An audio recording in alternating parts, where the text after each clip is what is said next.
Hello, everyone, and welcome to Critical Reroll, where we are a podcast for the critters by the critters. And this is episode 133, discussing episode 57 of campaign 2 of Critical Role, which doesn't have a name yet. So, my name is Ben, and I am currently beardless, and it makes me sad. My name is Matt. I have a beard, so I'm always happy. My name is Dustin. I also have a beard, and that makes me a grown man. Wow! Good start. Great start, guys. Love it. Okay, so this past episode dealt with a lot of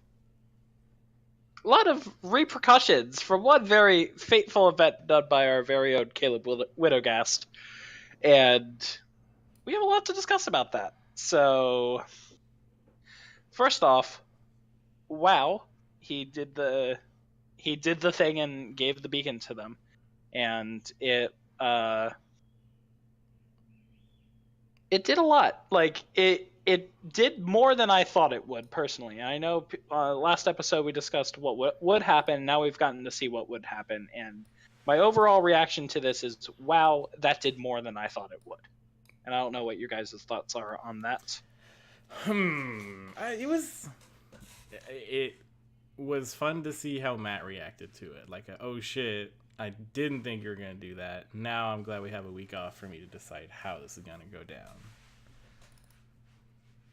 Well, Yes. the opening of this is basically the Bright Queen going, so ask me some questions.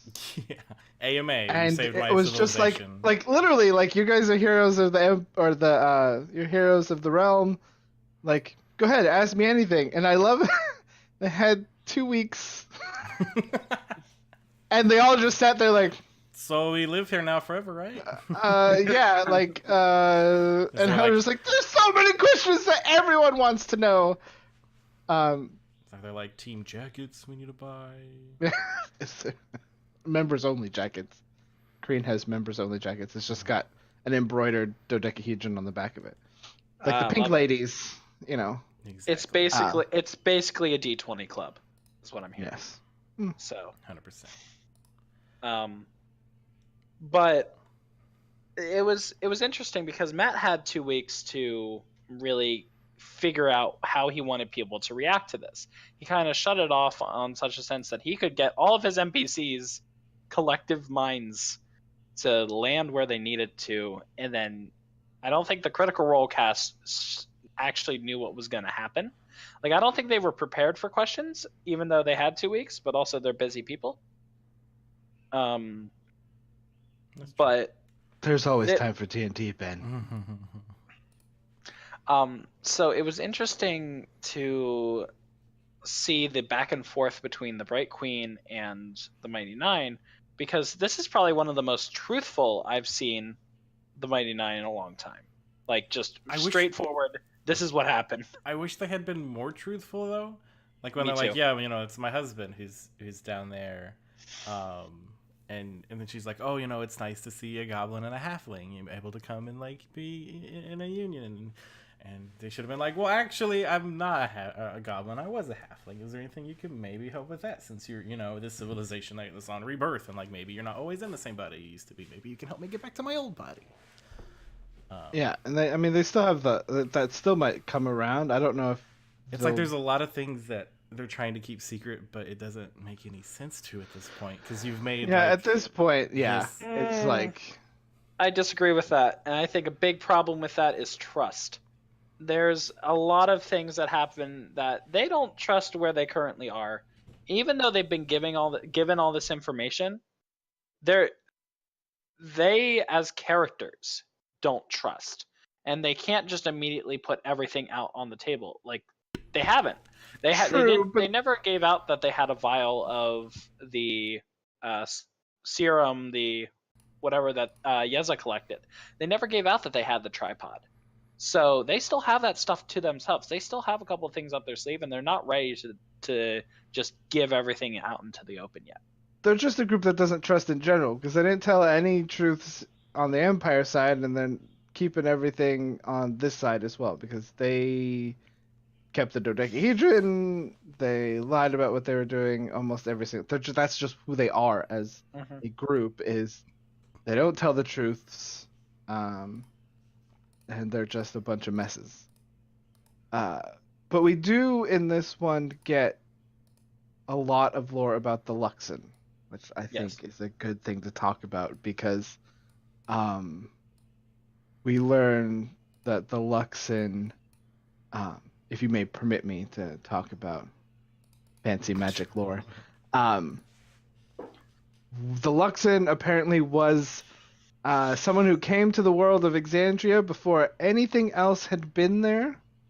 And Matt goes into through the Bright Queen saying that the Luxon, whatever they are still finding their way, but that they are the light. They brought all of the elements. They brought life into the being. Like the Luxon is this being that sort of seeded the world of Exandria before any of the other gods, and has been here before, and has helped them.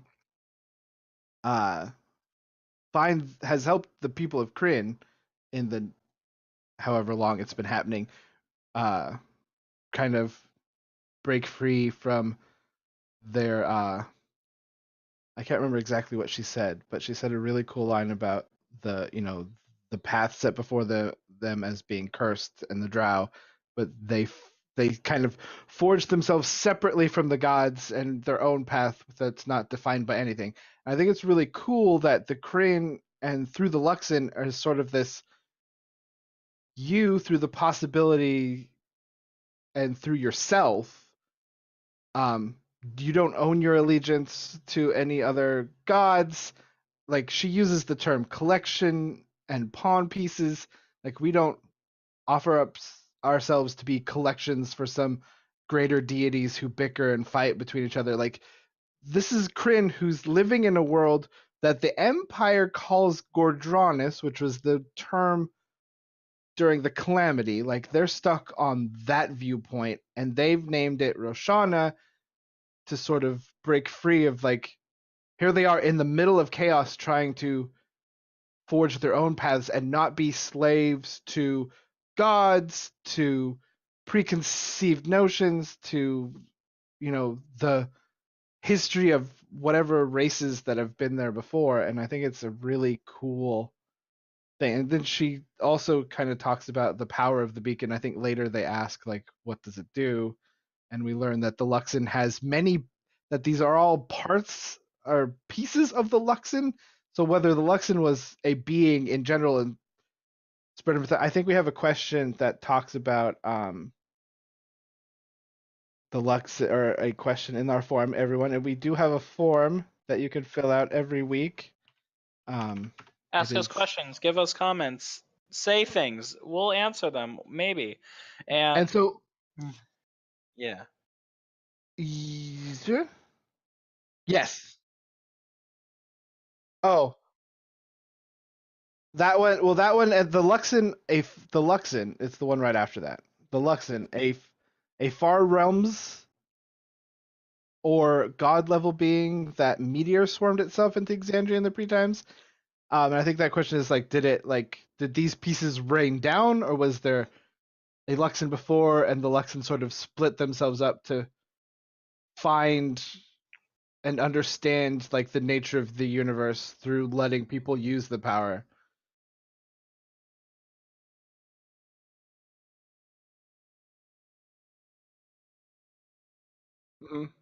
I think, yeah, I like the idea that the Luxon is, and then like through the people using the power of the Luxon, they're sort of just figuring out what they are and what the universe is, sort of thing. It's kind of cool. I don't know. I really like the Luxon. Matt, I think you're muted. No. I would be, of course. Yeah. What I said, and I'll have to edit this out and make a note, is that I don't think the Luxon crash landed. I think it like got to the rock, really liked the rock, and started breaking pieces off. And it's like, I want to put this here, see what happens. Put this over here. Oh, that's water now. Oh, that's fire now. And like, oh, I made life accidentally. Whoops. Whoops, I got a civilization. So I'm interested to know just how true all of that is. I'm interested to know how Yes, much that that's my they. main thing too.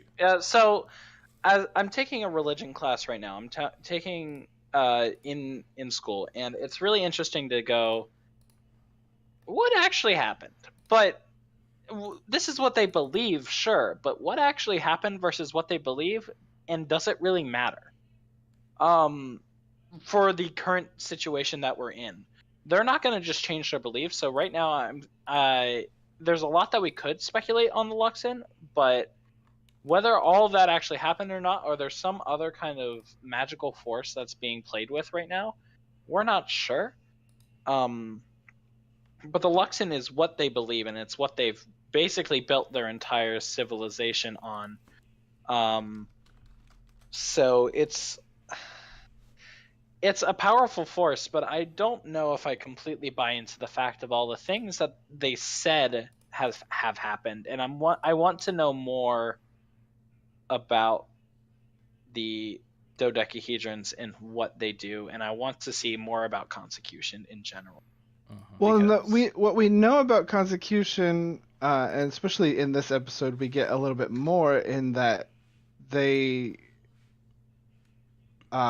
sort of pledge themselves to the power of the Luxon, and then are offered that if you pass away in a proximity to one of these beacons, that soul doesn't go to the beyond. It stays and eventually gets reborn in someone else who starts to have memories again. And then like we also like the Bright Queen herself mentioned that she was like alive during the calamity. And like you're dealing with a empire of drow that um remember for, I mean, that's a powerful thing to have that many life experiences and that many memories. And I like to think, and I don't know how Matt's going to take this, but a civilization that is based off of like a lot of a few that who have lived multiple lives, you sort of start transcending a certain, I mean, they're obviously not transcending war, but they have a grudge. There is definitely a grudge. Yes. And we don't know exactly everything that's been happening, but these people have forged a home in a horrible dark place and have tried to make themselves as different as the history of Gordranus is. So that kind of we'll kind of go into this one. So like this Steve Colbert, we're at war. Pick a side. Who do you side with in the Dwendalian Empire or the Jorhassian Empire? What do you think the Mighty Nine's hope for peace? Or what do you think about the Mighty Nine's hope for peace? My thing. So we were talking about beforehand, like how like you would side what we would be on. I still can't be on either because I don't think the Dwendalian Empire is like run by the Empire. I think it's run by the Services Academy or Assembly, whatever it's called. And then the Jorhassian Empire with her conversation of like, you know, we want to be these learned people. Each time we want to build a perfect soul. We come back and we've got all these new experiences and we can add them all together. But it's like you're still playing on this whole tradition. You're still playing on these past grudges. You want there to be, you know, balance in the world, so you have to spill as much blood was spilt on your side. And it's like that's not how civilizations progress. You have to like change your ways. You can't keep going back to tradition because you're going to get stuck in a vicious cycle. But the question is saying, if you had to pick a side right now, If I had to pick a side right now, my side, and I run away. Matt will always be the voice of. neutrality. Well, I'm no, not neutral. Matt, I'm the troublemaker. I'm the wild card. yeah, You never Matt know what is the wild card. Well, you never know what he's gonna say. You never know what he's gonna do. Well, I mean, what's yours, Dustin? Because I think I know what yours is. Zrohas. But also like the Mighty Nine. Well, they earned a favor. I loved the gall of them just being like, okay, well now stop the war. Like you're not gonna get someone who's 1,200 years old to just because you brought one beacon back for them to just be like, oh, okay, yeah, we'll stop the war now. Like I just love them kept trying to like, okay, well stop attacking things. Like Yeah. So hilariously pointless to try and just come in and be like, yeah, hey, and that's why because stop this war now. There's so much like bad shit that's happened to this side. Like they're not. And we don't know exactly. Yeah. Well, and we don't know what these other atrocities that the Dwendalian Empire. I mean, it's very true. Yeah, and we know from like way long ago, there's that book that sort of introduced us to the Kreen and all that stuff, that love affair book or whatever. Um, but like, I mean, we don't know. Like, these people have a storied history, and obviously there's a lot more that they've been doing to each other, and the Cerberus Assembly has been trying to figure out. Like, and I can understand why Jorhas feels the way they do, because like these beacons are their way of life, their god, their power, their definition of themselves in the universe, and it's how Consecuted like become, move on and stuff. So I can understand why they're hold like the grudge against, like, because them messing with these, this is like their major holy relic. So like, I mean, for now I'm on Jorhas's side. If that changes, but Yeah. I'll give fair run to the Dwendalian Empire if the Cerberus Assembly is not the one whispering like worm tongue in the ear of King Dwendal. So, I always forget that's his name. Bertram Dwendal. That actually plays into another question, so we're going to do a question within a question. But first tell us your side and then tell us the question. No, I want to use this question to go into my side. So the Bright Queen seems hardened, fixated on her course of retribution by her 1200 years. Cynicism or experience? ? And I think a lot of people would say experience. I'm going to say a little bit of both. I don't think it's either one of those, but necessarily it's that they have experience which cause cynical thoughts, which get translated into different experiences that would make them think that. It kind of snowballs into this way of thinking, which is a dangerous but a surefire way in a religious theocracy that they seem to hold, in a sense, that with the Dwendalian Empire. And so with that being said, to answer the bigger question of which side would I be on, I would actually be on the Dwendalian Empire side.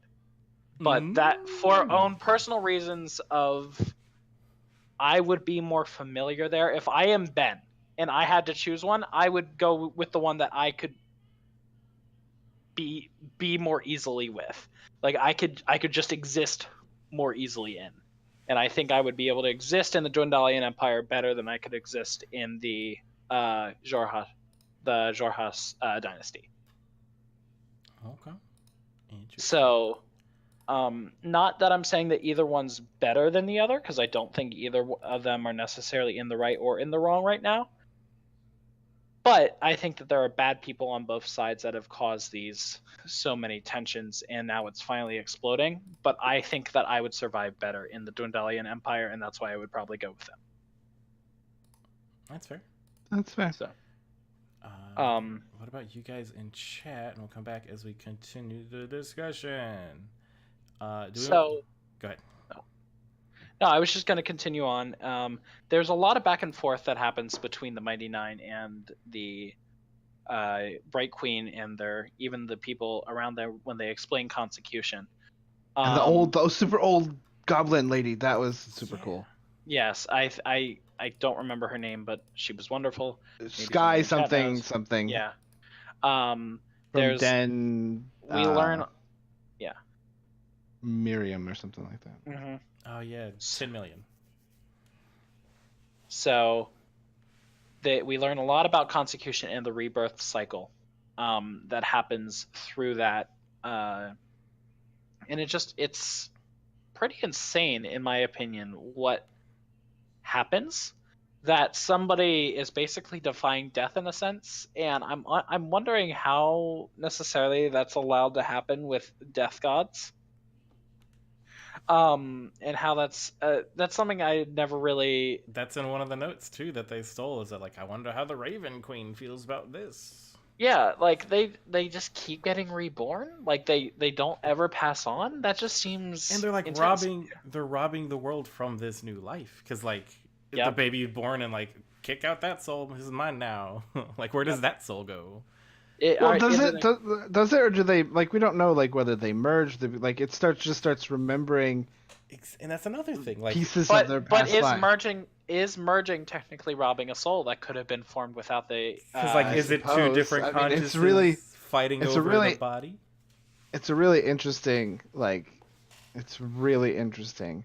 Mhm. And also but if we're to be believed of the story, the Luxon was here first, and maybe there's some sort of, well, and first of all, the Raven Queen did her own thing and became a god, Mhm.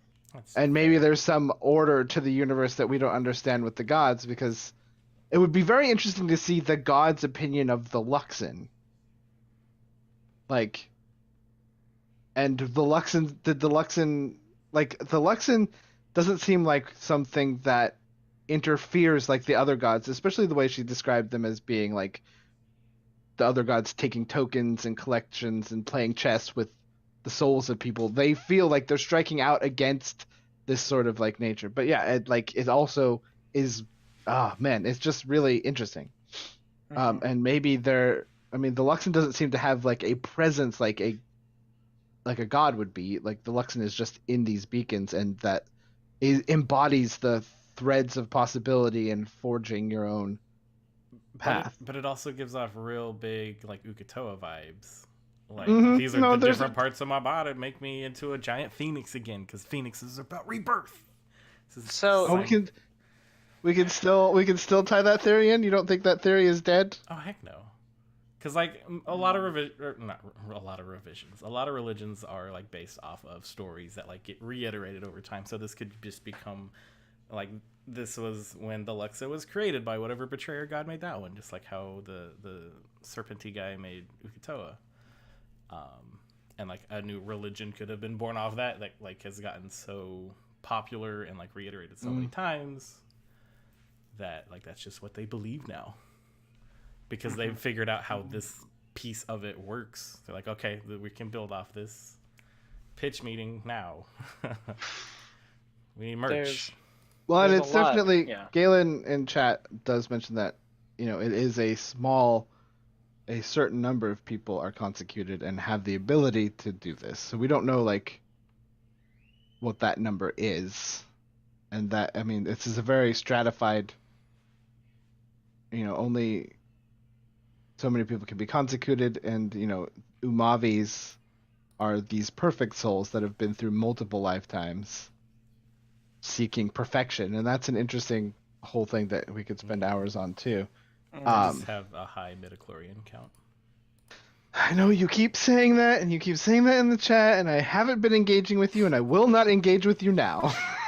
I'm pretty sure that was an engagement right there. Continue on. So just answering some of the questions that we still have about beacons and reincarnation. You can do the big one. So, sure, you go. Or you have the last one clicked. Let's do the first one at the top. Okay. How long was the beacon in the Dwendalian Empire, and how many children were born during that time within range of the beacon? There could be Dwendalian children with the soul of Kryn from the beacon. Maybe this is why they were kidnapping kids early in the campaign. Oh. Did you not read that part at the beginning? I didn't understand what it was saying until right now. My question is, The soul Okay. you have to be consecuted before you can die and go Yeah. into the beacon. It doesn't say anything But about the transference out of that was my confusion, and that's why it just clicked with why that's such a big deal and why there are kidnappings. I didn't understand the question. Because even the goblin lady was like, we send out agents to go find these children that have been reborn, that are going to start having these memories when they reach adolescence. So yeah, that is it. I think that is it. Which means whatever town that was, maybe that is where this other beacon is at, or that range. That's a good sign. Yeah, it was up in the northern corner, right? Or like maybe we're learning what the range of these beacons are. How long have they been there? That's the real question. We don't know how long that beacon's been in the Empire. I wonder if it has anything to do with...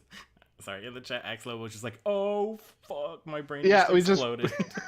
We just broke them. Hide your kids, hide your wife, nice bad chili. But so this is another what the Kreen feel is an these are their people, the souls of their people being born into this other nation that has this is I can understand how they feel like they're being robbed, Meanwhile, the Dwendalian Empire, if they knew that this was a thing, or they could also say the same thing. It's just like I love the whole overarching theme of this is who's bad and what's bad, and it all Yeah. depends on your point of view. So another question I have with that question actually is, does this play into Caleb's backstory at all? Are I like was thinking Caleb that. and Astrid and Yeah, I said that. uh I said that while the episode was live. Like, could this be why they were kind yeah. of like imprinted on by Trent, because they Mhm. showed promise in this time magic. Yeah, but they haven't done any of the meditation to necessarily Oh, I gain didn't think Exactly. to get about that. the memories. Exactly. So So Oh, something's gonna fuck. happen in this town where Caleb's yeah, gonna research something and be like, wait, what? And then click, go through Jimmy Neutron Brain Blast, and he's got two personalities. that would be really interesting, but also that would make Caleb's backstory Bring even Jimmy deeper than it Neutron. already is. Like Caleb's backstory is already really deep. That would make it another whole. Well, two levels. some people are blessed with not thin storylines. Yeah. That's fair. But dear lord, that would be an interesting plot twist. Do I think it's likely though? That's another No. good question, Bad Chili. So the kids know their old drow. I don't think they know their old drow. Like, are the old people aware but stuck in kids' bodies? So there's, from what we can infer from like this process of meditation, is that you start unlocking the memories, but maybe there's some like way they ease you into it. Like, you are this person that you are now, but you have been reincarnated multiple times. These are your past lives. Yeah, so you start having like past life memories, and then you have to like, I guess you have to like, and there might be a process that where you start coming to terms with you have your memories of you growing up, and then these other ones that are coming in, which I don't feel like that's so much of as like a takeover of a soul. I think it's just like a merging and an understanding, but we don't know the process of how they like. As long as they get a choice, as long as they're not like, your name is Jeff, not Yeah. No, Yeah. sorry, I have something, and it was actually something that Chin Scar said in chat, and it just broke me. What if not Sud? ... Oh, you guys. Mhm. I I always actually love the could crazy see stuff. that. No, I could see that. I see that more than Caleb's backstory. I see not Sud being, because if you remember our one interaction with not Sud, he was super mature. Like, that was kind of for me. It felt insane how mature he was for what, 5 years old. Yeah, like, I thought you were dead. Oh, you're not dead. Hi, Mom. I'll stay here with Yeah, old like lady. what was that? And that would make so much sense because I believe the beacon could have been in there 5 years ago. Yeah, I, no. however old Caleb is, I don't think so. 5 years, yes. So I find that actually very, wow. Why do I have tears in my eyes? I don't know. From one of But your past lives, that this was real that's it. touching. Well, you know what? One of my past lives knows that this is a perfect segue to start talking about Not and Yeza. Yes. Perfect. So Goblin meets Halfling. Yes. Oh my God, Yeza as a character, I love him. Oh, like just like the prison of penance, like them. So they after they discuss the beacon and stuff, they do say, "Hey, my husband's here." And the Bright Queen does a nice thing, like, "Oh, it's so nice to see a union between a goblin and a halfling." Uh, but they're taken. We meet Essek, Shadowhand. We meet Shadowhand Essek, who takes them to the prison of penance, which apparently has this weird time magic. Yeah, that's one of our questions. So the time bending effects within the Dungeon of Penance, Essek playing games or built into the structure itself? And he does make the quip, because Matt describes it like as they're walking, things kind of like move by faster and they're having trouble figuring out which way they went. And he does make the quip when they get down to the dungeon, like, oh, that's right, you guys are new here. Which makes me think it's something built into the structure. I think it's like, cause it makes sense for like a prison to make it hard to escape, to have like make everything confusing.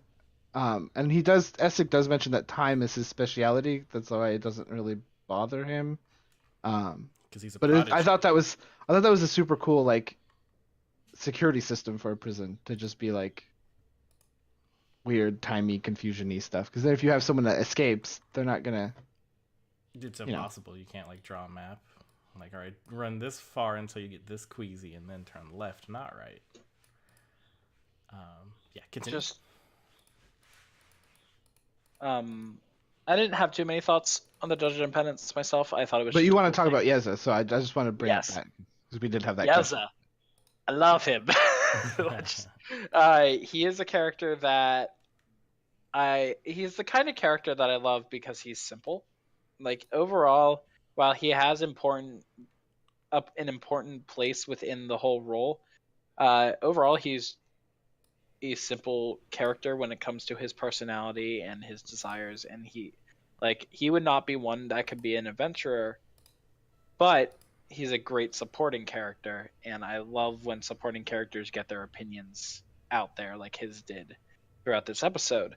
But before we get there, just getting him out was first the union of Yeza and Veth. Just the introduction of not Veth, of like, guess who's here? Oh my god, Laura broke me. I too. I just love how socially awkward Jester is, Yeah. and it's just the best because like, guy's been in. He's been incarcerated, been drug across the land. His life has been a nightmare. Like, he rode on a giant worm. This is a little nerdy chemist who got stolen away and brought to this, as the Empire has always called it, Nightmare Land. And I just love how it's been always like, this place is awful. Like, Yeah. this is awful. I mean, that's his view of it, and I completely support him in his belief because it is for him. Yeah. Mm-hmm. Perception is reality. Yep.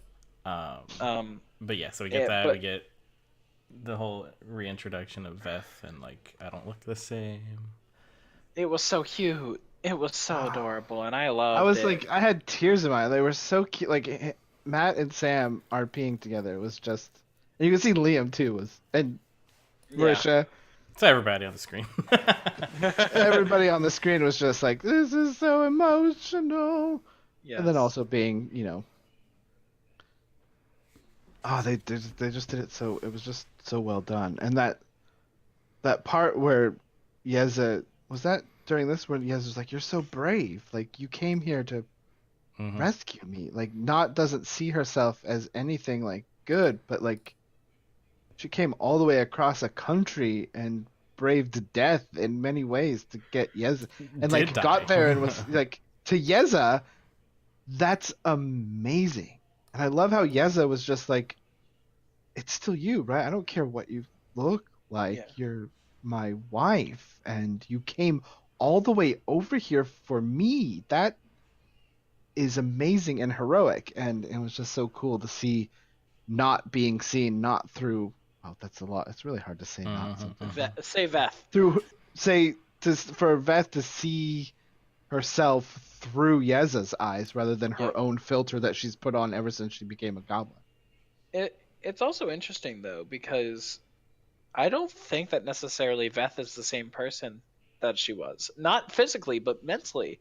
She's now, in game terms, she's a level now 9 rogue.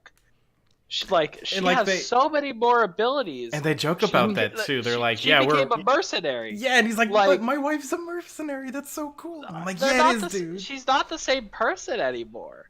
Like that they were when she was just his assistant.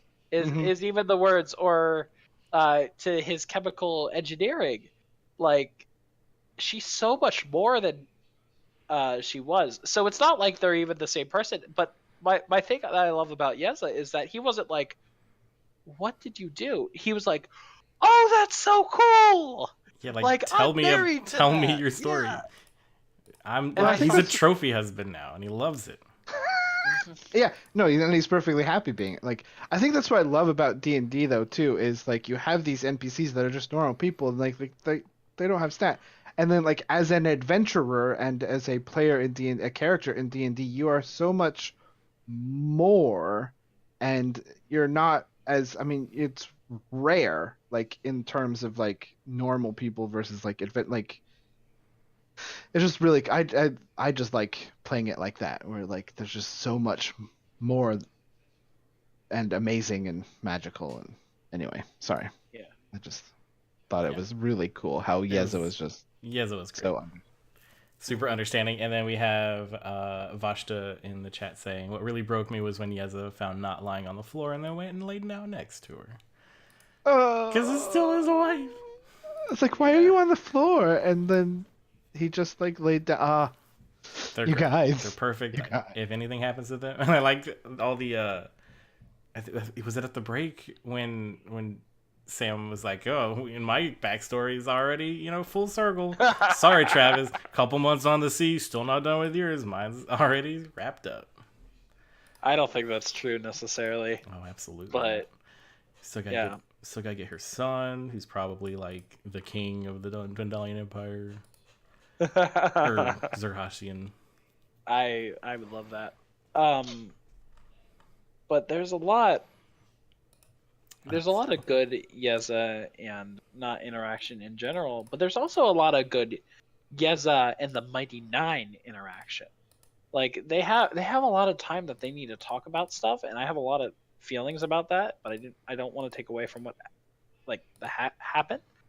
But within both the interlude between Bright Queen and Yeza and the interlude between Yeza and like ending the episode, there's a lot of time that the Mighty Nine is just talking. Mm-hmm. But I think there's a lot of inter-party relations that can be seen through this. After watching the previous Talks Machina, I knew Bo was not happy with the whole slavery thing that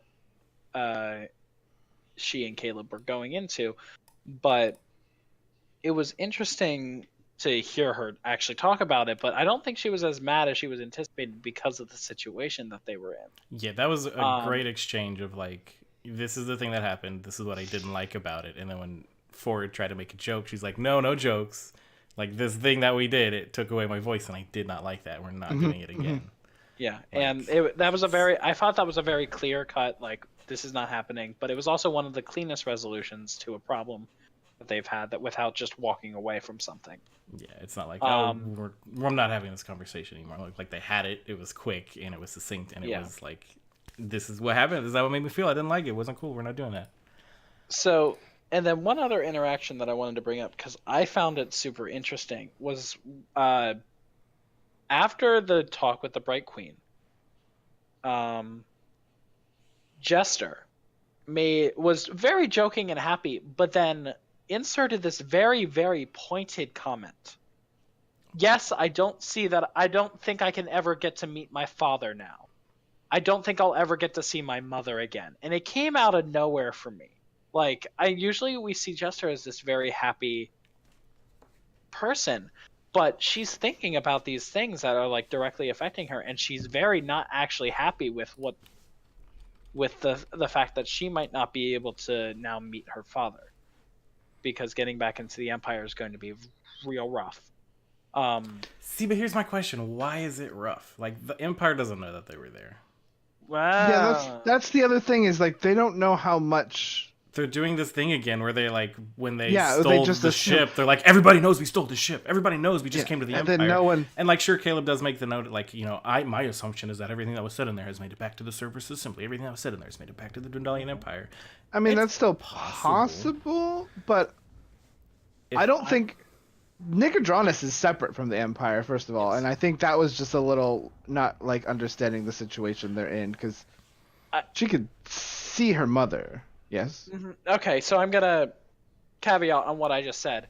I was more talking about the pointed way in which she said it.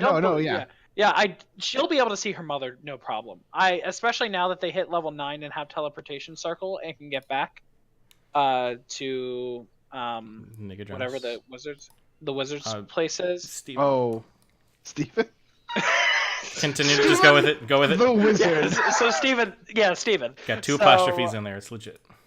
Yes, but I do actually see they have to be very careful, like, in the Empire now. And I see her point about not, like, yes, even if they don't know, they can find out, because I think that there are going to be, I don't know what you're laughing about right now, but I think that there are going to be spies on either side that's getting information, because no information stays locked up, and then suddenly out of nowhere, Matt can just pull the "We found out, we found you, now we're gonna lock you up" if they're in the Empire. True. So that's my thing with I see her point. No, I see her point too. But Caleb still has his Establishment locator. Well, his anti-locator necklace, doesn't he? Or did he give that? Like he can't be scryed on. Yeah. So I mean, word will get back. And it's fair to assume that there's spies everywhere. I mean, we know that Dyren is on their way to, get there. Oh. Yeah. They just love doing this thing. We're like, we're wanted criminals. Everybody's watching the Twitch stream, Matt. They know what we're doing. I mean, that's easy to do as a player. You just Bertram's a critter. Until Bertram is a critter. I just see Bertram just gets to watch streams all day and doesn't really do anything because the Cerberus Assembly is running everything. But lights just came on and my whole color just changed. Did you have an idea? Ding. Let's see. What questions can we knock out? Well, we did get a lot of, and this is sort of my thing. We did get a lot of flavor of the city of Roshana. Which is a great segue. The perpetual cover of night, an occlusion of the veil of sunlight, or a highly controlled temporal distortion. Because you could see the stars in the sky. Well, I think they made a mention, and I meant to write this down, but I didn't get a chance on the second rewatch. I just completely forgot that. On my first rewatch, I made a note to take a note, and then I never took a note. Because I told you earlier before the stream started, I'm really bad at notes. But they mentioned that it's still the sky, but I think it's more like this temporal thing where it's just, I imagine it like a temporal dome where you're sort of like the dome that they use for, this is just me speculating on what I think it is for this question. So I'm going to go with temporal, and I think it's like a dome that happens over this city, and when you look out through it, you see the night, you see what that day would be like at night, and I think it's just permanent night, sort of. I have analogies for this, but it's all Warcraft related, so I can't talk about it because someone else will understand it.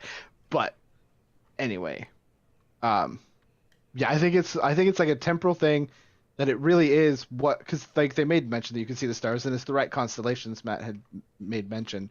So I think it's just sort of like a temporal shield that just gives them the permanence of night, which is cool.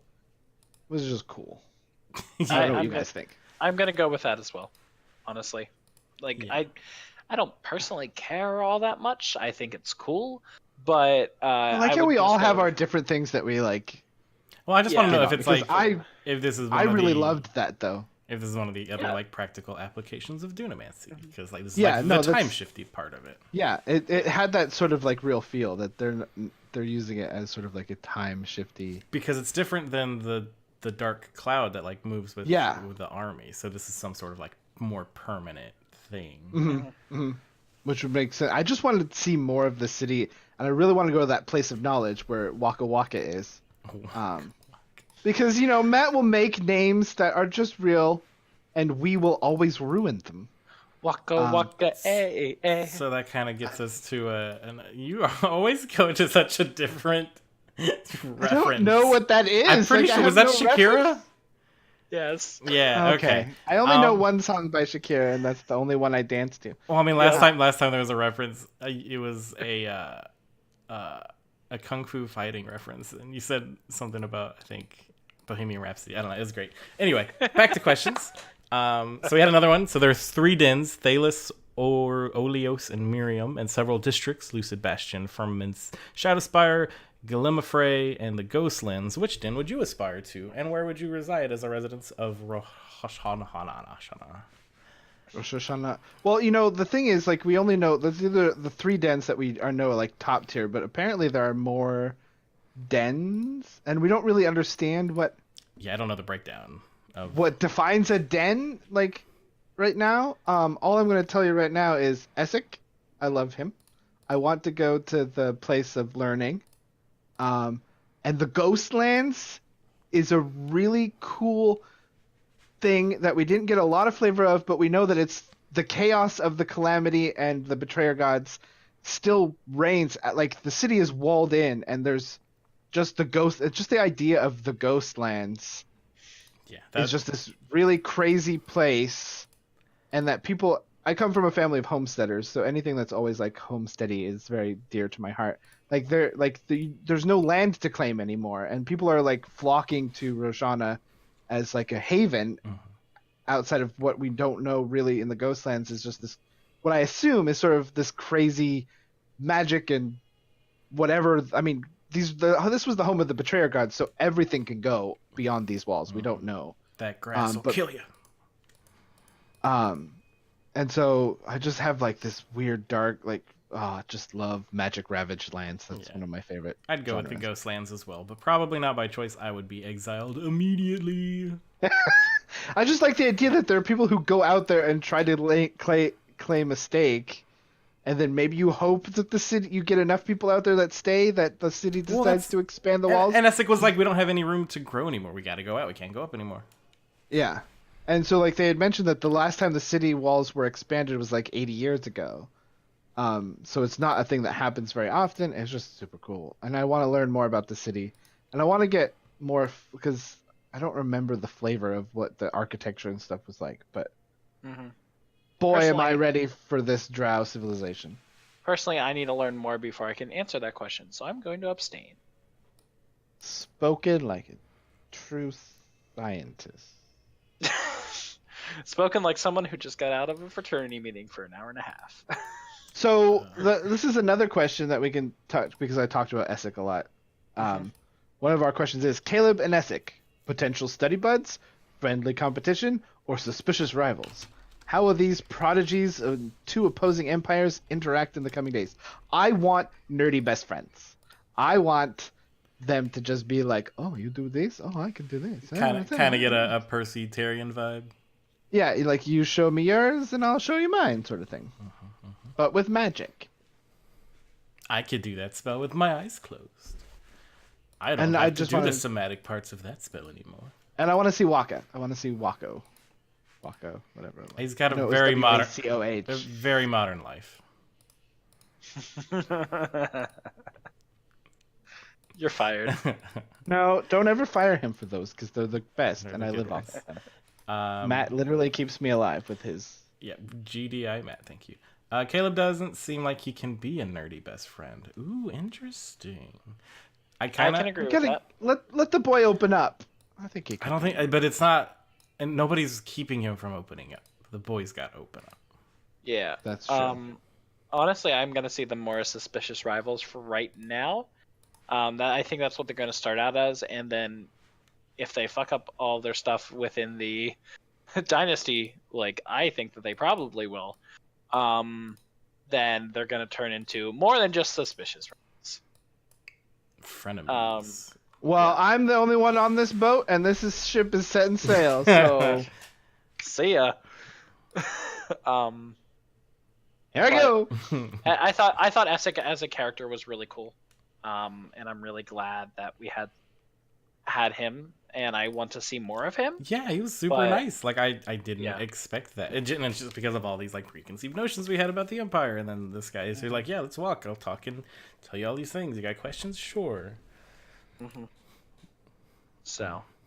Very tall. I think... You can't like see, what was it? It was just like a drape around him, and he had like pointed pauldrons or whatever they're called. Yeah, he had Warcraft like, pauldrons. You can't even see like Warcraft. You can't see him walk. You just like hear the footsteps. Very enigmatic. Yeah, figure. And when he purposefully walked like he was gliding too. So, I did like the like mental image of him being there when Yeza and Veth were reunited, and he's just like trying to hold back tears too, because he was there. He's like right around the corner. Well, yeah, and he then was like, okay, now tell me everything you know without like the torture and stuff, and he was like, okay, yeah, no, you're free to go. Which was super interesting that like they let him go because he was working for the Empire. Yeah, but like they got everything they needed, and That's also true. well, and that also says a lot about the Kreen too, that they're not like Prisoner like of war that's type people. yeah. I mean, it's just like Mhm. okay, yeah, we got what we needed. You're free to go. Like we don't care. Like you know. Um. I have my own question to pose to you guys because there's something I was thinking about. Um, what would have happened had Yeza just told them without the Mighty Nine's interference at all? But Yeza had just told them what happened. Would he have been released? Would he have just been killed? I was just thinking that too. Cause, Because we don't know. And the thing is, I don't think we're ever going to know necessarily. But my theory is that they were just gonna kill him because I really don't trust the dynasty. And I think once they didn't have use for him anymore, they weren't gonna take him back. Like yeah. that's And I don't so think either they'd be way, like, they were No, they yeah, were I gonna don't leave. think. Yeah, They were it gonna probably leave would've him to been. die or just kill him. I like without the Mighty Nine being there. So and I don't think they would fund or like help him continue his research into the bastardization of their like livelihood. No, yeah, I imagine he just would have been rotten in a cell. For true. You know, Dr. Especially in a Potts, place called like the prison of penance or whatever. Like Yeah. you're there to repent, and like you're gonna be there until you die. Dr. Pox brought up a question really quickly I thought would be interesting. So is not going to be leaving the campaign now that her husband has fully accepted her? I think that's a no because she still has her son to deal with. Not her son, but Caleb, Oh, her other son. her other son. Her adult child. She still has to make sure that he gets to wherever he's, and she has to become not a goblin still. She doesn't want to be a goblin, That's whether true. Yeza accepts her as that or not. And Barbecue Beth Penguin doesn't. kind of says that because no, she hasn't accepted herself yet. That's just true. Like Yeah, she yeah, wants her old body back. yeah. Which is No, gonna don't- it's gonna be like a weird once we get there. It's gonna be like a weird like if she goes back to being a halfling, is she gonna lose all this experience that she had? Like, can she still flip around and like aim a crossbow? Is she I always gonna thought miss about the that. I always adventuring thought of- life? She would definitely have to keep some of it. I think that she would just need to. But you're in a relearn different some of the body. stuff. Yeah, I think you could relearn some of the stuff. But would Magic. she go through that? Oh. Like I almost died all these times. Do I really want to do that again? But then it was a rush, and I didn't have that as a housewife. Yeah. So And like, there's a how lot- long are they planning on keeping Yeza like with the group? Are they gonna try to get him back to Yeah, that's, Nicodranas like- ASAP and then reunite? Get child. What's his name? Billy, Bobby, Brian, Stewart. Back Luke? to there we go. That's close. I was gonna get there. There's a lot of letters in the alphabet. I'm gonna try to like get them and like To basically Nicodranas. bring all everybody's family's refuge in Nicodranas, the place where they might actually be wanted criminals. There's a tower with a guy that we talked to once. We're like this. Just go stand. He said we can use his teleportation circle whenever we want, and also bring friends. It's like one of those people where you give your key to someone and then you instantly regret that you've given your key to someone because they're just always at your house. Just like, Yeah. There's a lot. There's a lot to speculate, but I don't think that question's going to be answered for a while. I think we're going to have a couple more, at least 5 or 6 more sessions before that question's answered. Well, they get, yeah, and that right now they're in an inn, they're resting and relaxing, and like they have time to wander around this.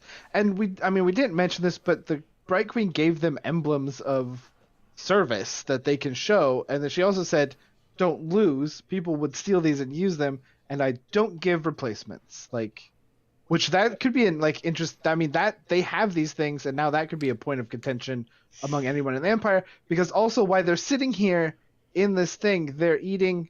Also, Matt Mercer, I love you, and you can have your opinions. A lot of people have opinions about honeydew, but I love honeydew, and I will always eat the honeydew from fruit platters because no one else eats it. It's like good. a joy to me. It's a Anyway. good melon. Continue. Like they're sitting in this inn eating this wonderful food, and everyone else around them is eating like, I mean, he didn't really call it the gray stuff, but it's like, I mean, they're eating like this, just like nothing was as fine as what they're eating, and everyone in that inn was trying to watch them without actually like looking like they were watching them. But This here's is gonna another be thing. They gave them Interesting time. They were given special emblems that have like an important tie back to Yeah. her, which is like the main component you need for a really, really good scrying spell. So like they're gonna know where these people are at all Well, times. yeah, I But mean, there's that it- too, but also it's like a point of contention of someone being like, "Oh, they have this thing, maybe I can get it, and like I can use it." Like, it's just really, it's a very Just interesting. don't lose that commemorative pin. I'm interested to It's see like I what always they think do of with like it. those collector coins that you get that they have on TV. Yeah. All right. How long until the emblem is swallowed by Ford? He likes to swallow so many things. Thank you, Dr. Box. I appreciate that question, though. I'm not gonna. Here's the fun one. So, I mean, Yuza would probably get along with Yiza if he wants to know more about magically binding Dunamis to a physical form. I think they would be fast friends. Mm-hmm. Because, like, Yeah, they remind me who have Yuza stuff. is. That's the elf, the one that owns the tower. Oh yes. I think they'd get along. Yeah. Until Yiza has nothing left to offer. Yeah. Because he's not a magically inclined person. He just is an alchemist. Yeah, just has skills. Now this is a question that we got that kind of came out of left field for me when I read it because I wasn't thinking about it. Now that we know about the beacons and reincarnation, do you think that's what Lucian was trying to do with the Lady Wizard at the end of his life? Instead of saving his soul for a new body, a new soul put I can't read it. But new soul Got put into his. Yes. As a reminder, because it took me a second to remember who Lucian was. That's Mollymock before Before it was Mollymock. before the whatever happened. Well, and we know it was a So- ritual and there was a book involved, but we don't know anything. Like, I mean, it could have been related to Dunamancy and this Luxon, but also maybe more. I was thinking more of not a chained oblivion, but some dark god sort of thing. Just because we did. The Crawling King.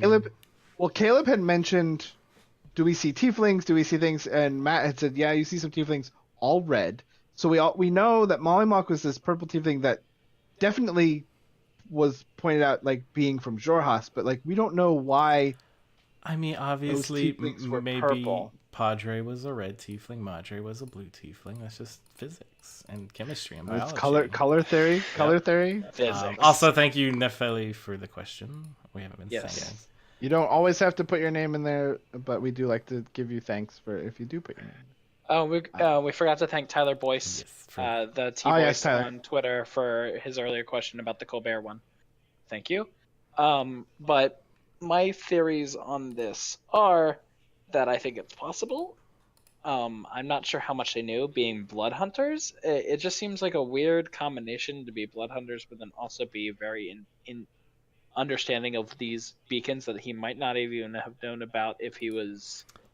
Well, Like, yes, 'cause I wonder, does Yasha know about any of these beacons? I don't know, but to She's go from on Jorkas. to go along like- with the blood hunter. Yeah, but she doesn't know anything about the North. She mentioned that her tribe tried to stay away from politics and all that stuff. But maybe wherever Molly was from did too. To touch on the blood hunter thing, though, he was a ghost slayer blood hunter, and their whole thing is getting as close as they can to Yeah, that line yeah. of death. So if they could, through this ritual, find a way to like cross that line but still come back, like that would just that would Mhm, that that would that is would do some, it for him. That is the ghost. Like the ghost slayers are all obsessed with death and getting Yeah, that line and understanding what's on that other side of the line and they coming back. they feel most alive when rapidly approaching their death. Which Molly lived his life that way. Yes, he did. Just a very interesting thought, and I want to know how Molly's backstory plays into any of this, if it does. I feel like Molly's gone. I feel like it's done. I feel Yeah, like I we've think got that's so just- much. You don't think? I think Oh we've my got. God, we did- Oh, hold on. I was just gonna What say. I think is we've it? got so much new stuff happening that like. Yeah. If it is still in play, it's either gonna be a real small thing or just. I feel like if you play it up too much, you're gonna be let down if it does come back. Yeah. Because we did also, and I completely forgot about this until just now because Caduceus is my favorite, and I can't believe I forgot about this other lore drop, is that he is looking for he has a cemetery, and there is a garden, and there is a crematorium. Mhm. And they all have ties to his family and what they're guarding and protecting against and trying to figure out, because we know that the Wild Mother said that you're on the right path, and so whatever they're at is in Jorhas is something that he's interested in and causing the corruption. So this may be another I just wanted to mention before that we didn't. That this is another big thing that we can see coming to fruition. There's a lot of threads now. We don't know like where they're going. I forget And how this like, episode ended. and the nice thing is, well, it was just sort of like they went to sleep, and then Caleb had to have his little talk with Bo, and be like, I want us to be friends, and all that stuff. Yep. So I mean, we have a, and we don't know which is the thread that Matt's gonna pull to show what the big overlying, like. There's no big baddie other than Ukatoa. I mean, but there's some sort of corruption, and then there's, I don't know, who knows with Matt. But they're free to do whatever they want in Roshana. In the next few episodes, how much they'll stick around the city, I don't know. Yes, there's a lot that we're gonna see. I don't want to speculate too much personally about what will happen next episode because there's too much that they could do. Exactly. Well, yeah, there's no way to speculate about this because they could just. I mean, this could end up being a shopping episode. We don't know. Mm-hmm. I think it might, honestly. Ugh. I think they might. I hate reviewing shopping episodes. I hate shopping in D&D. Everyone knows it. I hate it. I hate it. I hate it. I hate it. I hate it. I yeah. As long as there's that's like just lore drops. My opinion. If there's places for a lore drop, if I'm running a D&D session, I will tell you, like, it's important that you go to this store. Otherwise, you just send me a list of things and I say you got them. If there has to be an interaction, I'll make that happen. But shopping drives me nuts. And I can't watch it when it happens. Real quickly, since we're at the end, I think, of the episode. I think so. They level up. They're level 9 now. So let's see if I can quickly. 9! Oh my god, they're level 9. They're the mighty 9. They're the mighty 9s. So what did we see that everybody got? So let's start. What do I have book? I have Xanathar's Guide to Everything in front of me, so that is what we're going to get for Cleric. Our Grave Domain Cleric Caduceus Clay now has 2 more domain spells, and they are Anti-Life Shell and Raise Dead. So they've got access to 5th level spells now, and as a Cleric you get some domain spells automatically, and those are his 2. So they're gonna, be able to bring more people back to life and not have the within back 60 to seconds. Life. Back to reality. Ooh, that's literally the Luxon. That's the Luxon's theme song. Yep. Nice. Jumping over to Warlock Hexblade, we've got. Well, I'm gonna insert quickly. And our other cleric, our Trickery Domain cleric, because I have that up. Jester will be getting Dominate Person and Modify Memory along with the proficiency increase that everybody gets, and I think that's going to be really fun. And the 5th level spells. Jester with Modify Memory. Oh boy. Like, what could she do? She could literally have a full conversation with not about like, hey, what do you want me to like make your son remember? Like we could fix some of this. Don't do it. Don't do that. No. And then like really screw with Caleb. That'd be mean. I know you'd want that though. Absolutely. Okay. So Warlocks, now his spell slots are 5th level, and I think that's the highest level that they get, right? Yes. The expanded list for Hexblades, he now has access to Banishing Smite and Cone of Cold. Now you still have to take those as your spell when you level up, but they're an option. I think he gets another invocation, which, I mean, there's really no telling what the hell he's going to get.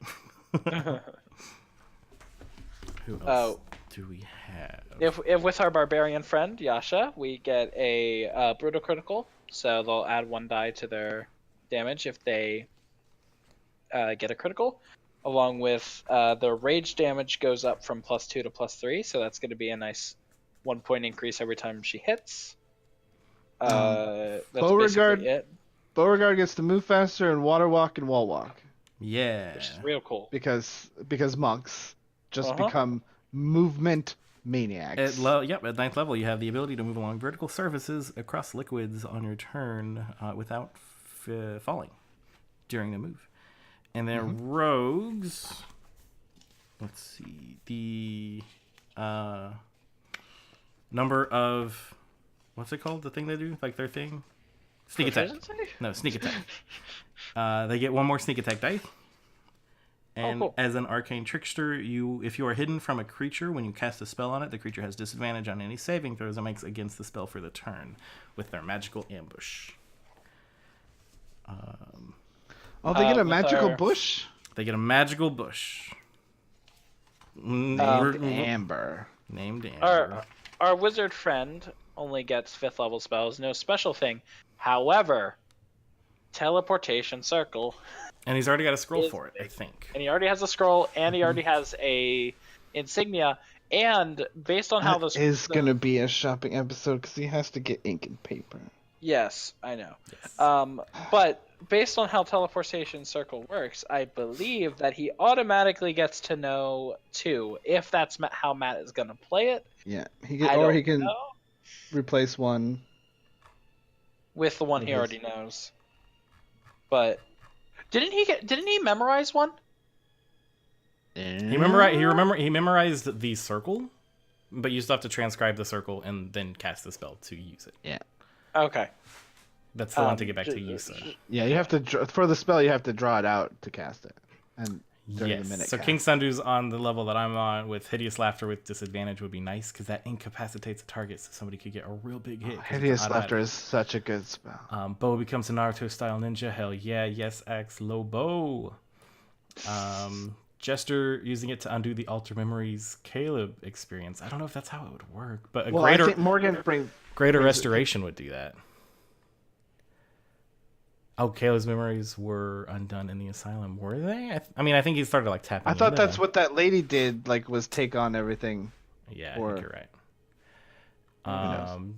King Sundu says Jester talking flirty with Ford and then erasing it. Just That's what practice I it. was thinking, actually. That was my first thought when I saw that she got modified memory. I'm like, she's So just- totally gonna try. Just chaos. Oh, and we should be getting a VIP from, or an RSVP from the TravelerCon? Traveler soon, to be like Oh. location. We should be getting location soon. Right. Because Umadon is coming up. The month of Umadon. Yeah. So they got a lot of stuff that they could do. It's just what are they gonna do? There's Yeah, a and lot. it's impossible to speculate, but god damn it if they shop next episode. Last quick question we got: if the M9 were magically changed into Humblewood folk, what would each character be? So Humblewood is a Kickstarter that's already, I think, passed, but it's all like bird based. There's 3 days. There's 3 days left. 3 days left. Go check it out. It's a bunch of bird folk. He literally said it in the stream you were in this morning. I was in a stream this morning, wasn't I? But there's things like the Corvum, which are like raven crow people. There's Gallus, who are chickens. There's Luma, who are like pigeons. There's Raptors, who are like hawks. Strig, who are like the owls. And then you got Humble Folk, which are Serva, who are like deer people. Hedge, which are hedgehogs. Jerbean, which are little mouse. Mopok, which are like little raccoons. And Vulpin, who are like foxes. So what do you guys think M9 would be? That would be either like a raccoon or a fox, I think.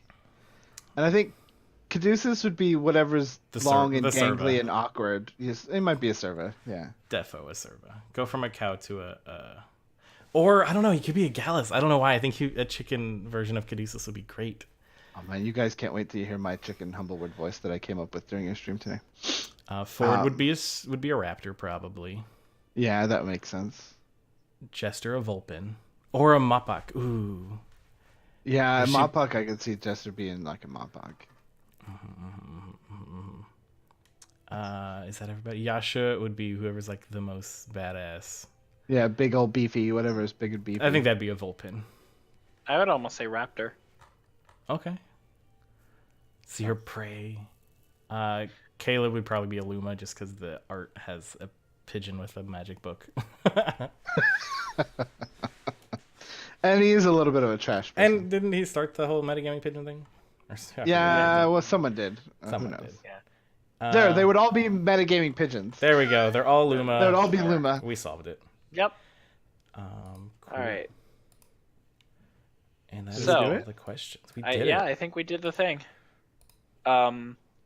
So, thank you to everybody who sent in questions for this episode. It's really good and really helps us kind of structure the episode. If you have questions, comments, concerns, please check out our Twitter at Critical Reroll. And we have our question sheet up in our pinned tweet, I believe, and as well. God damn it, Abernathy. And we I can't edit that one out.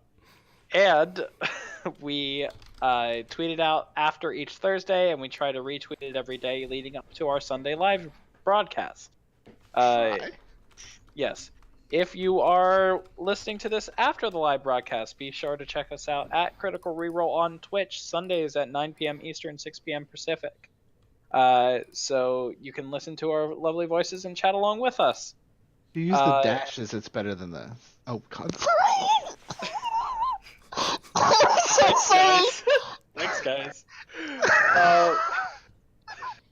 I'm tired. I'm sorry. So, with that note.